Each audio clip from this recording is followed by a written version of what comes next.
Greetings, I'm the Celtic Cricket, and you are watching Spiritual Enlightenment. We are on assignment, a special edition. Yes, we are in cemetery. We're going to talk about cemeteries, dying, death, honoring the dead, and superstitions, one of my favorites. Now, ever since a child, I have always been fascinated with cemeteries. In fact, most kids played at the park. I went to the cemetery. I always find it to be peaceful and a little eerie at the same time. There is something to be said about being in a cemetery on a fall afternoon with the crisp air, and your thoughts start to go about dying and Halloween. And I have only had really good experiences in cemeteries. And yes, some cemeteries have a lot of activity, meaning spirits hanging around. I do find a lot of the stories on the internet are fabricated or exaggerated. I have never had anything follow me home from the cemetery. I have never had anything tell me to leave the cemetery, but I have had some encounters where I saw a spirit, felt a spirit, or just sensed a spirit. And then I do some research and like, wow, that was his grave or that was her grave. So I would encourage people to come out to the cemetery. Now, how we deal with death is an interesting thing. Death is about the living. It really isn't about the dead. We have a funeral, we have a celebration, we have maybe a church service, and then you have a funeral.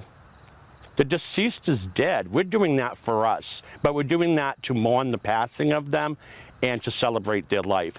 In fact, when people die, I don't like to celebrate or mock their death. I think of the happy times. I want to celebrate their life, their birthday. I tend to laugh sometimes at funerals and wakes. I know that that sounds insensitive, but I want to remember the good times, not all the negative stuff.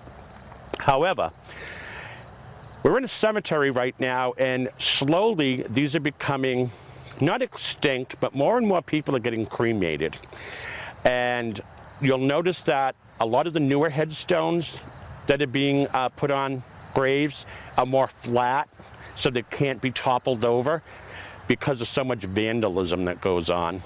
And there's a lot of agencies out there that do a lot of help in preserving the old stones. So look that up. You might want to volunteer and help with that. So getting back to the death and dying in the cemeteries, there's a lot of superstitions, and I'm just going to randomly throw them at you. There is a superstition that says if a pregnant woman walks across someone's grave, her baby will be born with club feet. Now, where these start in origin, who knows, but they are fascinating to hear about. Now, a lot of people will say, oh, why is there a fence around the cemetery? Because people are dying to get in there. It's actually the opposite. Fences were originally put around cemeteries so the spirits would not leave the cemetery and protect us from them, so they would not follow us home. And when you get to the grave diggers, there's not a lot of research on this, but it is true. I found a few articles and I thought it was interesting. Undertakers and caretakers would tell the staff that was digging the grave that to turn your pockets inside out, so when you leave the cemetery, the spirits can't get in your pockets. The truth is, if your pockets are turned inside out, we can see if you robbed the deceased of any jewelry, because people do steal off the deceased. It is also a good sign at a funeral during the service if you hear lightning and thunder. That is an omen that the person has already descended into heaven. They say if you're a good person with a good soul, you will have flowers that shall grow on your grave the following spring. If you are not such a kind person, you will have a very weedy plot. Weeds will invade your space. It's not good luck to count how many cars are in this funeral procession, and I do this all the time. And the theory is, you count the many cars, and it comes up to 21. you only have 21 days left of life. Well, I have counted all my life and I am still here. So that's the fun thing about superstitions and folklore. Some of them are just crazy and wacky. Now, people used to do the graving, the rubbing with the tracing paper in coal. And we don't do that anymore because it's illegal and it does erode the old stones. But it is said that people that collect epitaphs will slowly have memory loss. So if you want to have a nice long life with a good memory, don't copy epitaphs off gravestones. Now, in my tradition, I follow a Celtic path. And on Halloween, I like to go to the cemeteries and leave an apple on all my relatives' graves. This is symbolically giving them nourishment and feeding them. And it's also a nice token in the fall. So to honor the dead around Halloween, I like to put an apple on everyone's grave that I know. You know, my ancestors, family, friends, so on. Passing a cemetery. If you're passing a cemetery, you're supposed to hold your breath until you've actually passed the cemetery. This way here, the spirits cannot attach them to you and you will not take them home. Now, there's different symbols on different stones, especially the older stones. We are very blessed here in New England. We obviously have the nation's oldest cemeteries available. And if you learn the different etchings that are on the stones, they basically tell a story. The willow is a sign of mourning and grief. A tapestry is a sign of grieving. A tower or an obelisk is something that you arrived, you had a long fulfilled life, you were probably affluent, you had money. Wheat, sheaves of wheat show that you lived a full life and you were financially stable. And of course, on baby graves, there's usually a little lamb or a bunny, and this shows Christianity or the youth. Being a young person may have that.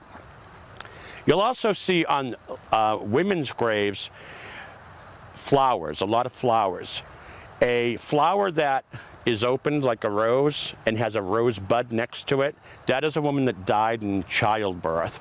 The rose is showing that she was an adult, and the bud is showing that she carried a child. And years ago, childbirth was definitely a deadly thing. Sometimes it's just a good time to go to the cemetery, and even if it's not any relatives or friends of yours, go walk around and take a couple of photographs. You might be surprised what shows up in a photograph. A lot of times you'll get orbs, but sometimes you'll get a shadow of someone or something. And I tell people to do it with the digital camera all the time. Now, when you deliberately go out to the cemetery to see if there's a spirit active, you may not find it. And if you go with a larger group, you probably will not find it. But if you just go out by yourself or a close couple of friends, walk around, take some candid shots, it might be fun to see what you've revealed. Now, the term the graveyard shift is all about the person that would sit in the cemetery and wait for the bell to toll. This is quite common in the Victorian era, that we would be concerned that we're burying you alive. So we would put a string in your casket, and it would come up above ground to a bell. And if you pulled the string, the person sitting in the cemetery would hear the bell ring and realize that you are still alive. And that's where the ask who the bell tolls for and the graveyard shift. Now just imagine you have to do the graveyard shift at night in the cemetery waiting for a bell to ring. What if it's windy? Those bells are going to be ringing left and right. Being buried alive is a fear, and still is today to some extent. I've seen numerous documentaries where the person is brought from the coroners to the funeral home in a body bag, and the next day they're awake. It's kind of scary. I enjoy communicating to the dead. If you have a relative that you want to connect to, you know, go to the grave, his or hers, touch it, ask Aunt Martha or Uncle Harry to be with you or show you a sign. And you can even meditate, close your eyes, see if you get a vibe that they're around us. Now, some cemeteries have a lot of activity as far as spiritual beings hanging around. And this particular cemetery has about 3, to my knowledge, 2 that I've encountered. However, when I pass away and I'm dead in spirit form and I can go anywhere I want, I'm not going to hang out at the cemetery. I'm going to hang out at a party. I'm going to hang out my old stomping grounds or where I had a lot of fun, my favorite house or whatever. I'm not going to hang around the cemetery. Sometimes you'll get a very odd smell in the air. It's described to me like burning plastic. It's an awful stench. That's usually that someone or something is trying to contact you or protect their space. Now, this is not the cemetery I've had an encounter with, but there is another cemetery I go to quite often, and you just feel that you're being watched. It is not a bad feeling. You just know that you're being watched. And I believe it's the gentleman that's buried at a certain grave, and I just think he's paying attention to his property. I think he's looking around and making sure that no one's coming to his family and disturbing the graves. I've never had a bad encounter with him, but you can really feel his presence. Now, there are some spirits that don't like men. There are some spirits that don't like women. And I find the spirits that talk to me the most are children. And I don't have children. And I don't know why they seek me out. But children always come forward when I'm in a cemetery or doing any type of spiritual work, like going through a house that might have some activity in it. It's usually the children that come forward, and I really feel bad because sometimes I don't know what they're saying. There is a sense of sadness because their life is cut short and that they're wandering. I will say I have met one spirit that has the same name as mine, Charlie, and he's 5 years old, and I have a good relationship with him. He's happy. He's buried next to his mother and father, and you just get a warm, fuzzy feeling when you approach their graves because they're all together. So it's kind of nice. Now, and with the theme of dying and Halloween, I got to tell a couple of horror stories, or at least one. I've said this before on a Halloween show, but I like superstitions, and especially when they happen to you. It was Friday the 13th, and I was driving home from Boston, and it was a full moon. And as I was getting into the left lane to take another highway, merging onto 24, at the stroke of midnight on my digital clock, midnight, a hearse drove by. The full moon is out. It gave me the creeps, but what I forgot to tell you, I had rescued a crow earlier that day and put it in a laundry basket in the back seat of my car. I was going to take it home and nurse it back to health.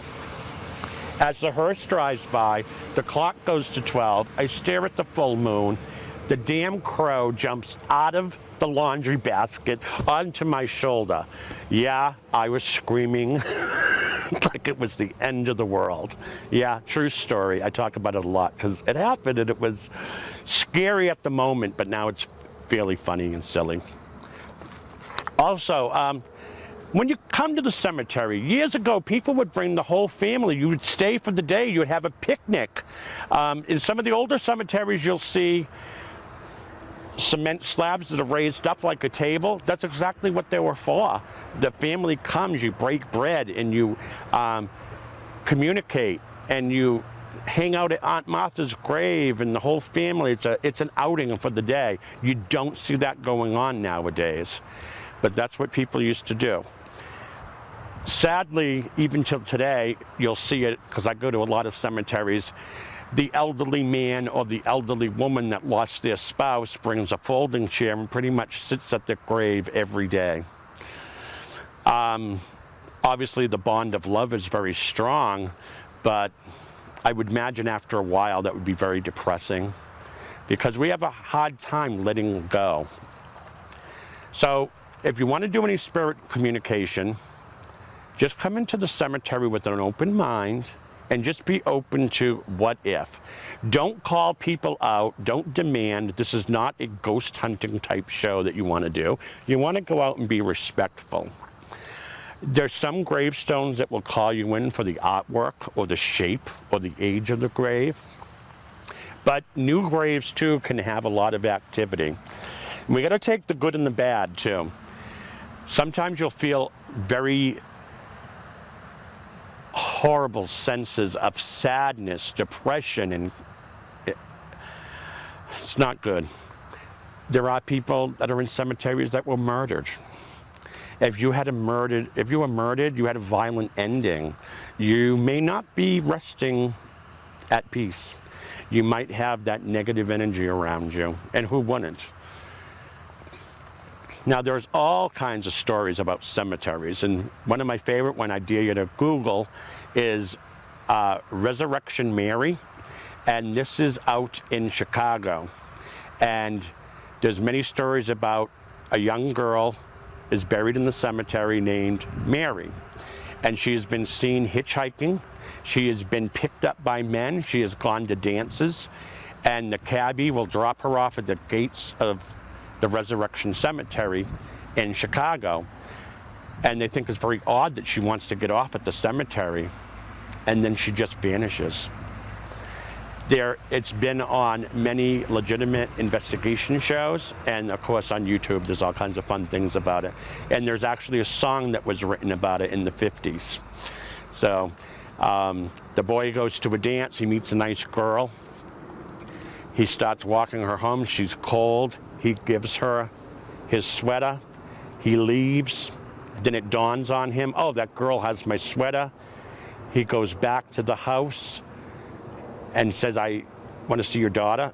You're very cruel. My daughter died 10 years ago today. As he walks by the cemetery, he notices his sweater is on her grave. There are all different types of stories based on that. Some are true and some are not. And some are just fun and entertaining. I think the cool thing about cemeteries and the mysteries is not knowing. We really don't want to know everything, but we want enough to keep us intrigued.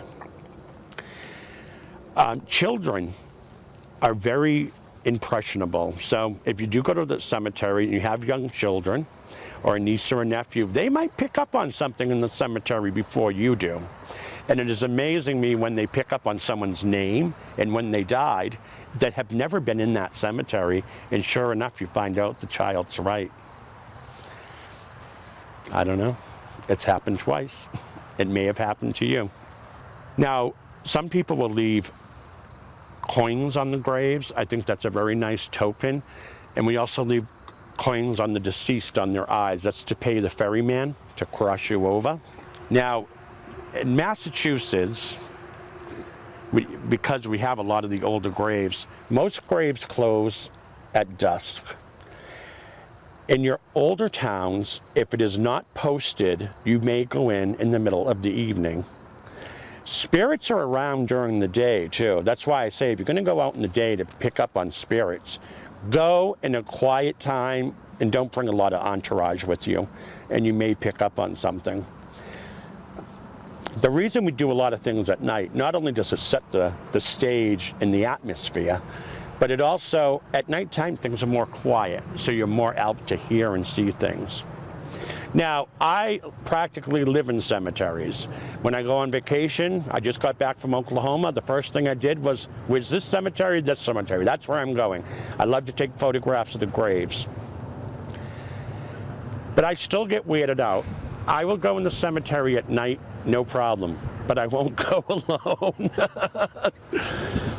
But out of all the folklore and stories of death and dying in cemeteries, there's one thing that is far more scarier: your own imagination. We tend to scare ourselves. I learned at a young age that the dead are not going to hurt you. I have never met any spirits that wanted to harm me or anyone around me or in my home. I have met some that are not as friendly and happy. Not everyone's a Casper the Friendly Ghost, let me say that. But I've never had anything happen that was so negative. And nobody has followed me home, and no, I am not cursed because I like cemeteries. I used to roller skate in them as a child. Sometimes in your oldest cemeteries, there may be like a grid or a bunch of roads that are intertwined like a maze. That is to confuse the spirits about leaving, because supposedly they can only walk in a straight line. So we confuse them by making different mazes and so on and so forth. I do believe when you dream of someone that is dead, they are thinking of you. And I don't see death here. I actually see renewal, and I also see history. This is a page of history. So I want you to go out this Halloween, close to a cemetery, maybe do some research on someone that's passed away. You would be surprised how many heroes we have buried that you don't know about. We have a lot of veterans, and here in New England we have Civil War, Revolutionary War, we have all the wars. And you should go and check out their old stones. And don't do any rubbing on them because it does erode them and it is illegal. But it's really fun too, to look at the different markings on the stones and try to Google it to see what the story is telling you. And I love mausoleums. Mausoleums are awesome, especially a family mausoleum with like 10 people in it. There's just this feeling like, wow, they're all in their little suitcases and they're all together. Now, I recently went to a cemetery in another town, and the woman told me it was her great-great-grandfather's mausoleum, which he purchased out of the Sears and Roebuck's catalog. So, this was my quick little show on cemeteries and the dead and folklore. I wish you a safe and happy Halloween. This is the Celtic Cricket, and thank you for watching.